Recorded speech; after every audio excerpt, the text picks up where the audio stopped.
Good morning everyone. আশা করছি তোমরা সবাই ভালো আছো, সুস্থ আছো। আজকে আবার একটা নতুন সকাল। আমি আবার সারাটা দিন কী করি তোমরা আমার সাথে কন্টিনিউ থেকো। আর আজকে আমাদের ঝাড়খণ্ডের স্টুডেন্টদের জন্য একটা খুবই শুভ দিন। ঝাড়খণ্ডের স্টুডেন্টরা এতদিন ধরে যে প্রোটেস্টটা করছিল রাঁচিতে, আজকে তার জিত হয়েছে। ঝাড়খণ্ড সরকারকে অনেক অনেক ধন্যবাদ যে এসএসসি সিজিএল পরীক্ষাগুলো রদ করে দিয়েছে। দেখো বন্ধুরা, আজকে কত সবজি ছাদ বাগান থেকে হারভেস্ট করে এনেছে। কালকে রাত্রেবেলা দেখিয়েছিলাম, এই নেনুয়াটা আজকে তুলে ফেলেছে। এই দেখো কত ঝিঙে হয়েছে, এই অনেক ভিন্ডি হয়েছে, করলা হয়েছে, লেবু হয়েছে আর কলমি শাক। আজকে অনেক কিছুই হারভেস্ট করে এনেছে।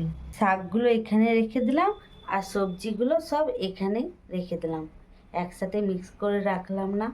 এখন আমি সকাল সকাল চা আর বাসি লুচি খেতে বসে গেছি। আমার চায়ের সাথে বাসি লুচি খেতে ভীষণ ভালো লাগে। আমি এখন স্নানে যাব, তার আগে তোমাদের গিয়ে দেখাচ্ছি মা কি করছে। মা এখন রান্না করছে, অনেক কিছু রান্না হয়ে গেছে। আর এখন আমরা চাটনি বানাচ্ছি। ছাদে কাপড়গুলো মেলার জন্য এসেছিলাম, দেখছি বৃষ্টি নামিয়ে দিয়েছে, নিচেই মেলতে হবে। দেখো বৃষ্টি হচ্ছে। হ্যাঁ, তোমাদের একটা জিনিস দেখাচ্ছি দাঁড়াও। এই যে পেঁপেটা দেখছো পেকে গেছে, বাপি তুলতে দিচ্ছে না, কিন্তু এবার পচে যাবে, একটু দাগ হয়ে গেছে। কালকে এই পেঁপেটা তুলে ফেলতেই হবে। দেখো, এই দেখো বেলি ফুল ফুটেছে। জোরে বৃষ্টি নামিয়ে দিল, আমি নিচে যাচ্ছি কাপড়গুলো মেলবো। এই নাও, ছাদে এসেছি তখন তোমাদের একটু বাগানটা না ঘুরিয়ে না দেখিয়ে আমার যেতে একদমই ভালো লাগে না, তাই দেখিয়ে দিলাম। মেঘলা আকাশটা কত ভালো লাগছে, তাই না? তোমাদের একটা জিনিস দেখাচ্ছি, দাঁড়াও। এই দেখো একটা জিনিস, কোথায় দেওয়ালের উপরে দেখো গিয়ে ফুল গাছটা হয়েছে। ভাবো কি বলবো। এই দেখো, এটা কি গাছ বলো তো? এটা হচ্ছে ড্র্যাগন ফ্রুট। এটা ড্র্যাগন ফ্রুটের গাছ। এই জায়গাটার মধ্যে যেই লতাগুলো জড়িয়ে আছে, এখানে একটা লতা গাছ নেই, এখানে 2 3 4 5 রকমের আছে।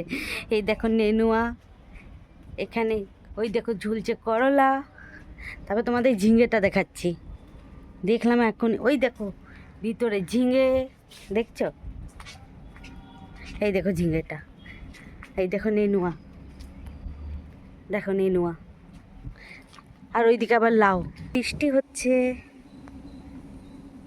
আমি বৃষ্টিতেই ভিজে ভিজে তোমাদের জন্য ভিডিও বানাচ্ছি। দেখছো ফিল্ড কেমন কাদা হয়ে গেছে। আমি এখন নিচে চলে এলাম, নিচে এসে দেখছি বর চলে এসেছে। মায়ের রান্না হয়ে গেছে, এখন গিয়ে লাঞ্চ করব। আর চলো গিয়ে দেখাচ্ছি মা আজকে লাঞ্চে কি কি বানিয়েছে, দেখাচ্ছি। এখানে আমরা চাটনিটা আছে, এখানে ভাত আছে, এখানে বেগুন ভাজা,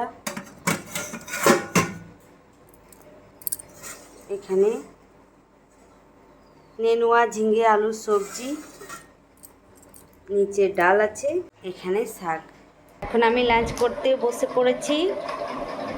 এই যে মা লাঞ্চের থালা রেডি করে দিয়েছে আমার।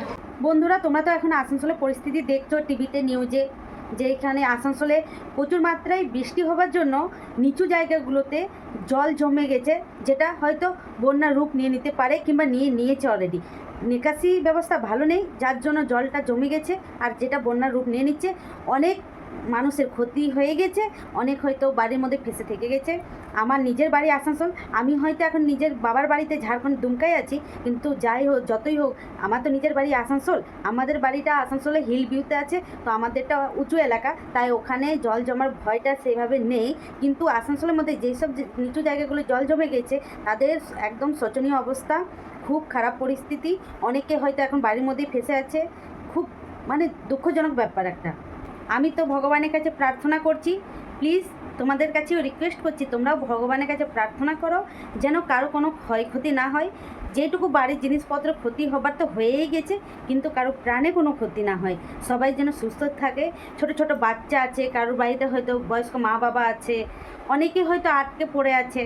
তাই প্লিজ আমার আসানসোলের জন্য প্লিজ তোমরা প্রে করো যেন তারা সবাই যেন সুস্থ থাকে, কারো যেন কোনো ক্ষয়ক্ষতি না হয়। মা এখানে পায়েস বানাচ্ছে, এখানে 2 রকম রুটি বানিয়েছে, এগুলো তালের রুটি বানিয়েছে, ভাই পছন্দ করে তাই, আর নিচে আমাদের রুটি বানিয়েছে। এই যে এগুলো আমাদের। মা এখানে সবজি কাটছে, সবজি বানাবে। এখানে বসে মায়ের সাথে গল্প করছিলাম। এখন মা ডিনার করতে বলছে, এখন গিয়ে ডিনার করে নেব। এখন আমি ডিনার করছি রুটি, সবজি আর পায়েস। আমার ডিনার করা হয়ে গেছে। তোমাদের সাথে আবার দেখা হচ্ছে নেক্সট ব্লগে। সবাই ভালো থেকো, সুস্থ থেকো। Good night.